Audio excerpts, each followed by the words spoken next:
Komedyanteng si Ate Guy, nagbigay ng update matapos isugod sa ospital dahil sa side effects ng chemotherapy.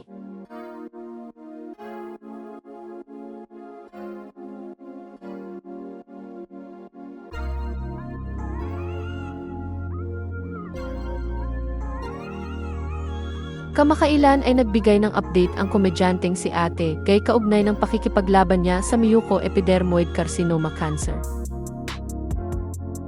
Sa kanyang Facebook post nitong Martes, December 2, 2025, sinabi ng komedyante na isinugod siya sa Asian Hospital and Medical Center sa Muntinlupa City nang makaramdam siya ng side effects mula sa pagpapakemotherapy niya. Sabi ni Ate Guy sa kanyang post, "Late na ako nakaranas ng side effect. Di makakain dahil sa daming singaw ng bibig ko kaya nagpa-confine. 48 hours yan nakatusok sa akin. Yan muna ang paraan ng pagpapakain." Makikita sa kanyang post ang litrato niya habang nakahiga siya sa hospital bed at may nakakabit na IV fluid. Kaya naman maraming fans ni Ate Guy ang nag-alala sa kalagayan niya, lalo na't noong November 27, 2025 lang nang isapubliko ng komedyante ang good news na nakumpleto na niya ang radiation at chemotherapy para sa stage 4 cancer. Kaya naman nitong Miyerkules, December 3, 2025, ay nagbigay siya ng update matapos siyang isugod sa ospital.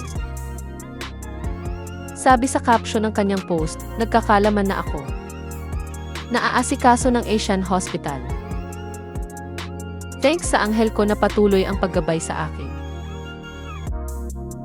Ipinost naman ni Ate Guy sa Facebook ang mga larawan kung saan makikitang nakabangon na siya mula sa pagkakahiga sa hospital bed. Matatanda ang nabunyag noong September 2025 ang pagkakaroon ni Ate Guy ng cancer. Mabilis namang bumuhos ang kaliwat ka ng tulong sa kanya mula sa mga kaibigan niya sa showbiz at sa mga tagahanga niya.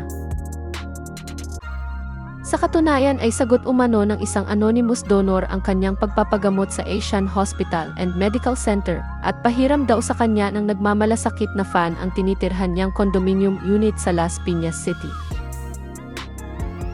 Bumuhos din ang dasal para sa agarang paggaling niya.